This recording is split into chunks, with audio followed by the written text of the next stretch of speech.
Chargestone Cave? What's this? I'm hearing a buzzing noise. What? Chargestone Cave?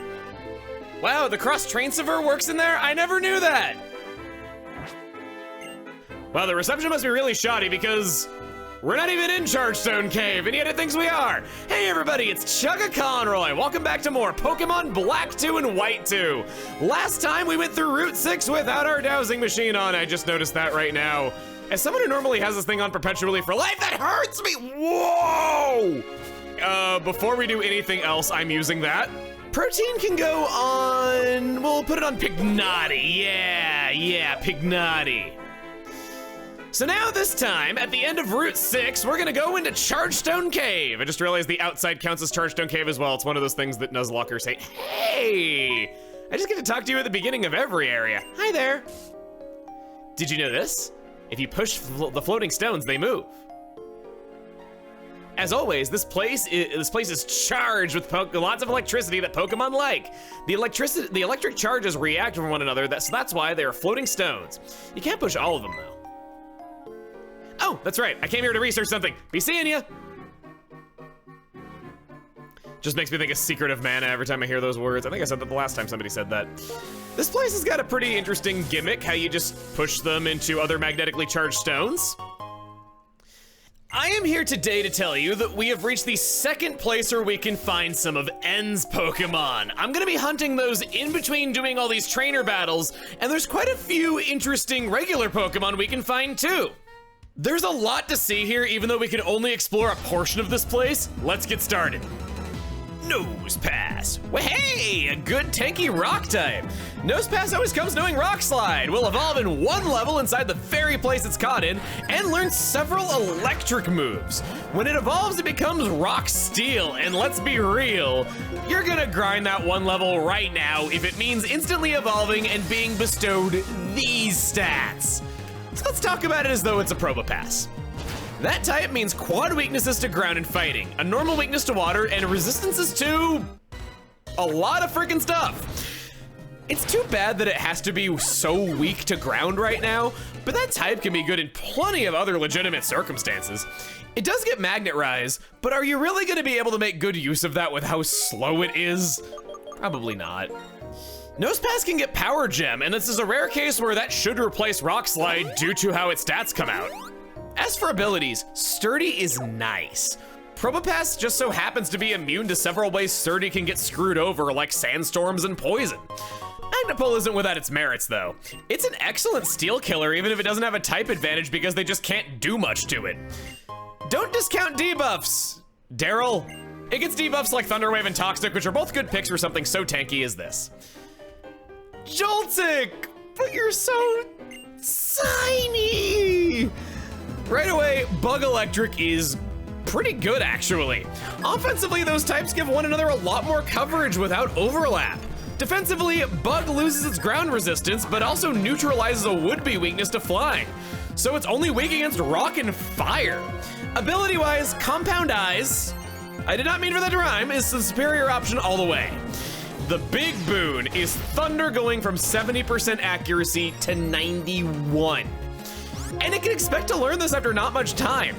A good Thunder with 108 speed, and oh, it's a force to be reckoned with. Speaking of moves, it comes knowing Bug Bite and its signature move Electro Web. This is a 55 power, 95% accurate special electric move that lowers the target's speed and affects adjacent targets too. It's an alright move for starting out, but not anything special long term. It'll probably be forgotten after long.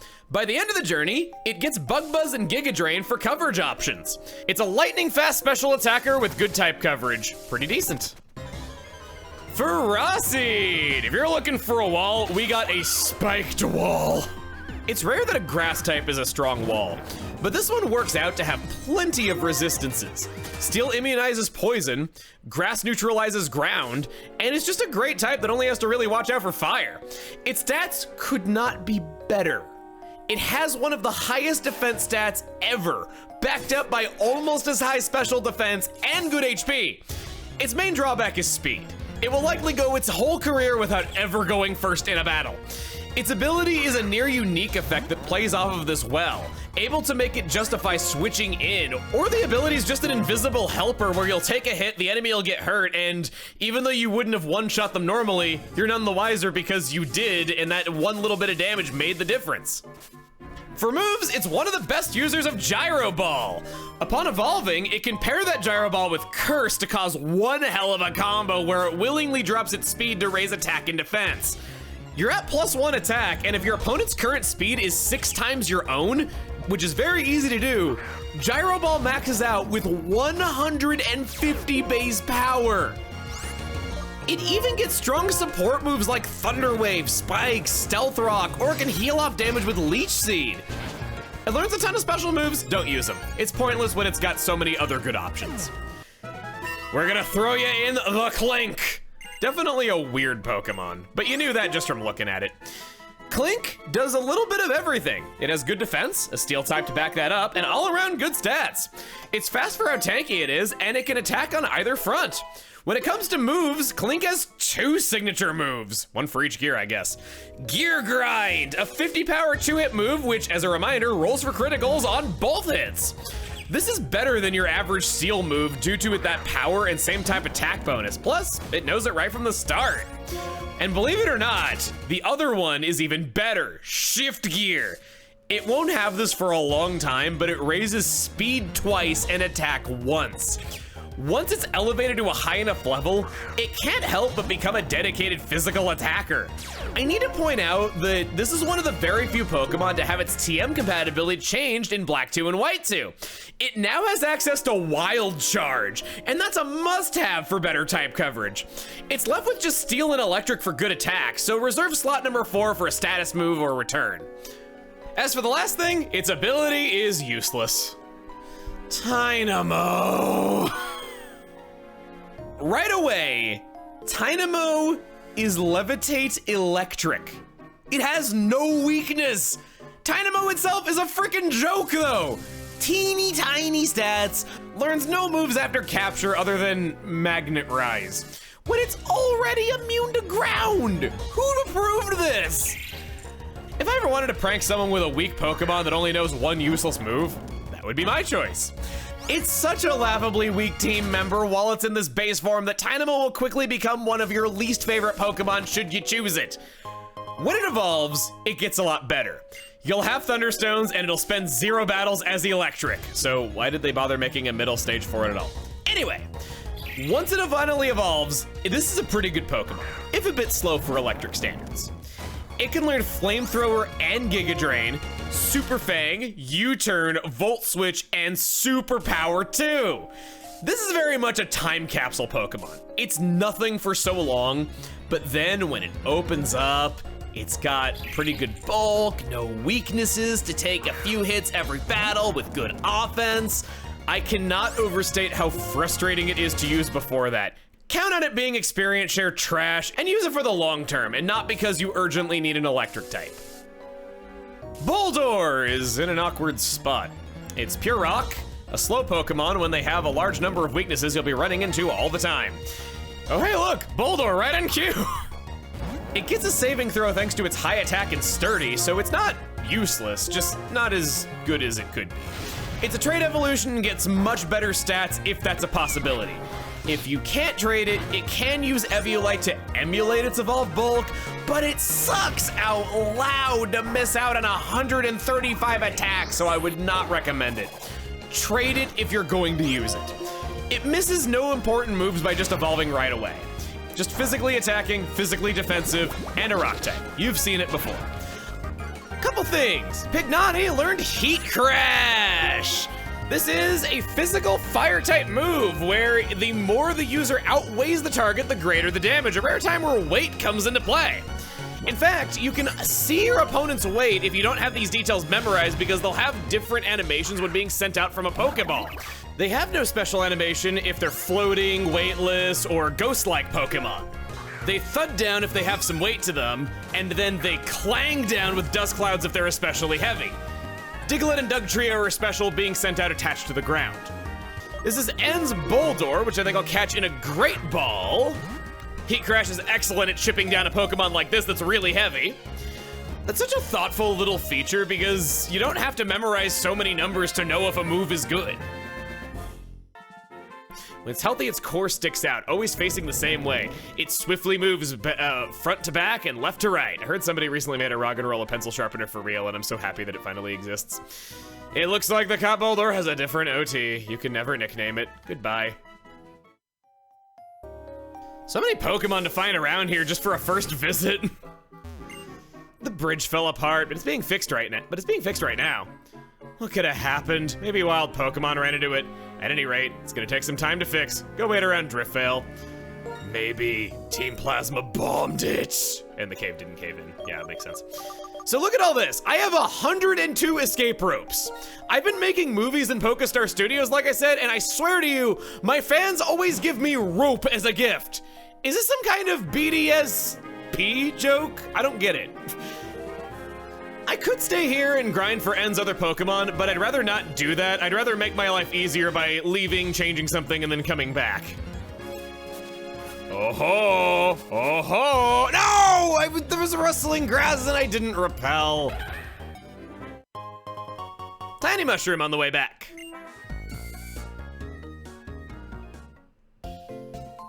Medal? I didn't think I was gonna get medal. Signboard starter for reading trainer tips. That's it. I was wondering when that was gonna come up. This is a personal weakness of mine that I tend to forget to do, and I thank all of you who sent this in as a hot tip. I brought Boldore back with me to Chargestone Cave, and I'm using a repel. That way I can only run into Pokemon that are level 28 or higher. There are normal level 28 Pokemon that don't belong to N around here, but it certainly reduces the pool of Pokemon that we can run into and makes it so that our encounters are a lot more likely to be N's Pokemon.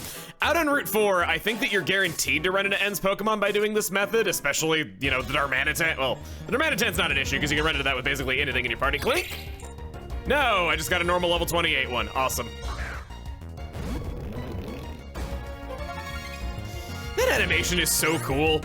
I was informed by Shiny Samurott 9 that if N's Pokemon are hacked into being forced to be shiny, then the animations fuse together and create this super neon looking hybrid. Just look at that, that's about the coolest sending out animation I've ever seen, even with marks introduced. It's a shame you can never see it normally in game.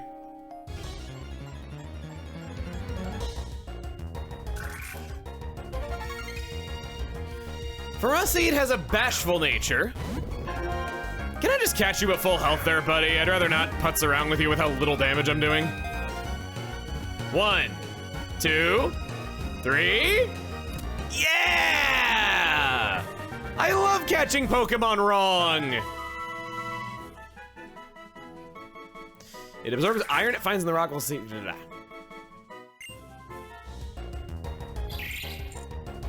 Klink with a rash nature. If there's something else I'd like to tell you about Chargestone Cave while we're here, oh God, how do I even say this?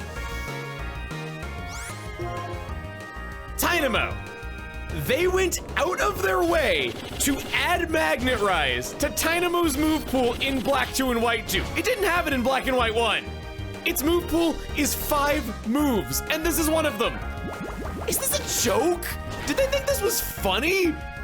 Maybe they knew Tynamo sucked and they just wanted to give it one extra slap in the face.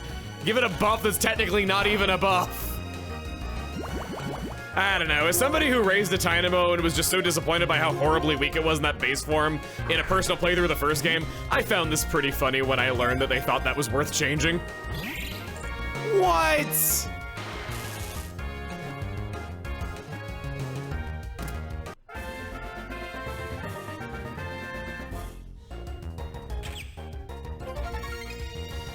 And a Joltik with a docile nature.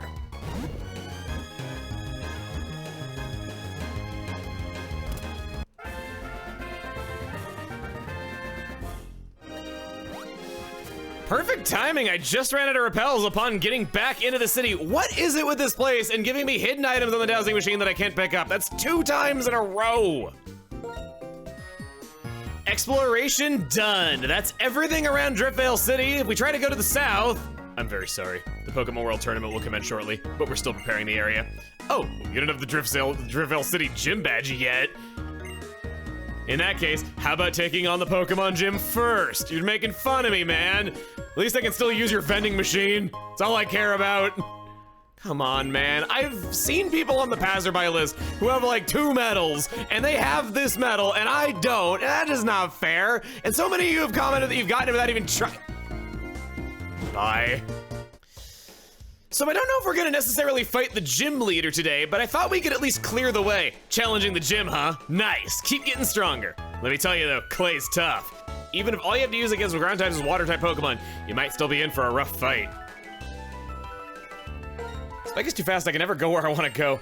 Leader Clay, the underground boss. Oh, we're fighting the Mafia. Ooh, it's like some kind of funky club. Welcome to Driftveil Gym. In this gym, elevators are provided for your use. Driftveil's Pokemon Gym. Leader Clay, certified trainers, Typhoon.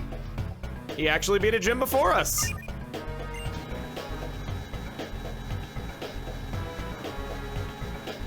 Huh. On that note, Typhoon talks about our accomplishments as a trainer, and we haven't called them since earning the Bolt badge.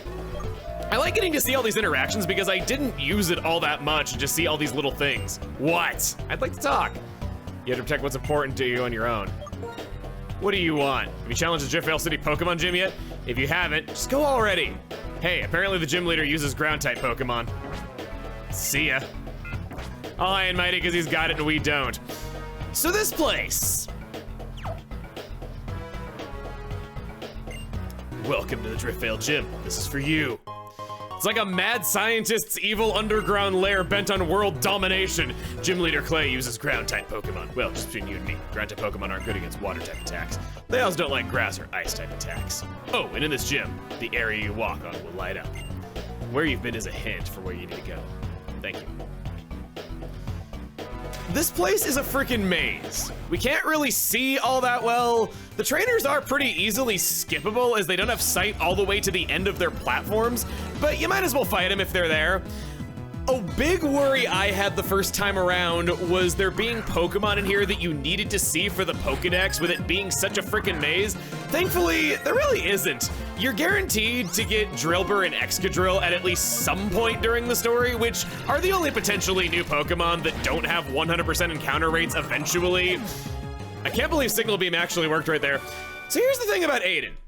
Aiden has been without a doubt the most consistently tough member of our team, always taking care of things, always being super reliable, and yet Aiden's moves suck for a Vaporeon. It's so weird that this keeps working out because it really shouldn't. Aiden just uses return a whole bunch without having that great of an attack stat. It doesn't even get same type attack bonus from it anymore either like it once did. We can elevate and see the area around us if we so wish. The one you meet when you get on this conveyor is none other than me. In other words, you're saying, I exist, woohoo. All right, so I thought I could tell you a little bit of trivia about some of the Pokemon in the area that it didn't really make sense to talk about in their bios. So originally, Carablast family would have eaten a snail Pokemon, sort of like enemies like Zangoose and Seviper will. And no, I'm not talking about Shelmet. Shelmet was intended to be a separate Pokemon with no relation to Carablast at all. They cut the snails from the game and made a symbiotic relationship instead of one where one Pokemon gets eaten. Similarly, another lost Pokemon we know of was Deerling's planned third evolution. We have concept art of it from a university festival in Japan. Originally, the family was going to be grass ground type instead of grass normal type, and it would have had roots in its fur along with leaves for antlers. Deerling was always based around the concept of seasons, but the game mechanic hadn't been thought up yet, and thus it was reworked when it was made a game mechanic. Its Japanese name also implies that it was originally going to be more goat-like rather than deer-like. So a goat with tree branch horns instead of a deer with tree branch antlers. We'll hit that. And we got a sand up. Signal Beam's coming in pretty handy. It's so freaking sad that I am one of the best special attackers possible right now. And yet I don't have a single water move to my name. I'm having to use Signal Beam in a ground type gym. Travarius is your name. That's kind of a complicated name. I mean, I'm the guy named Emil, so I can't really say. Have you used the elevator? You get in the elevator, you can figure out where you haven't been, right? This looks pretty new. We're going under a platform and emerging on the other side. Well, I already know that I haven't been anywhere up top. Yeah, that doesn't really help me. There's 6 up there. We'll go to the left. How about down? Down again. This is a dead end. I don't really care about that.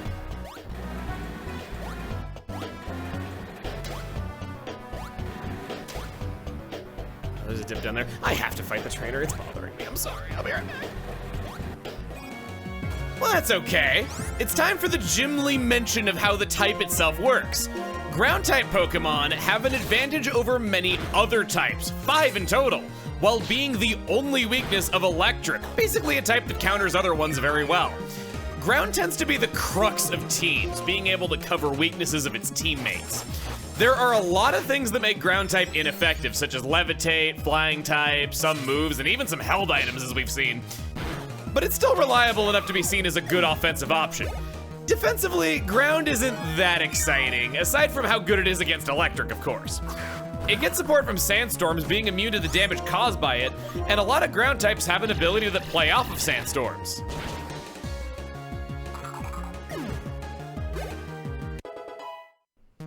Harmony grew to level 27, getting close.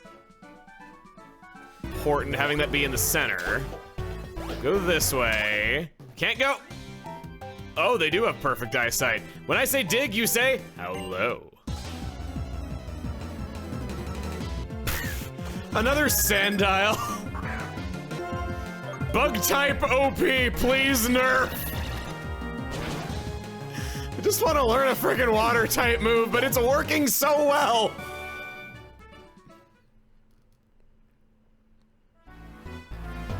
Life is filled with pitfalls. If you fall in, do your best to crawl out.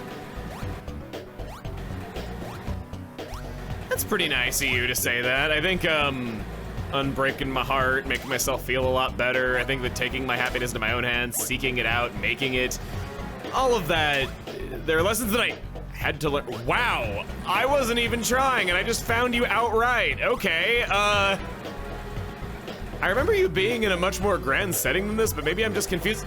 I did not press down twice. I guess standing on that tile and facing that direction is what does it, not pressing into it. Okay, that's what I was trying to do. We have cleared the way to Clay. Next time on Pokemon Black 2 and White 2, it's our 5th gym battle. More than halfway there. See you guys then.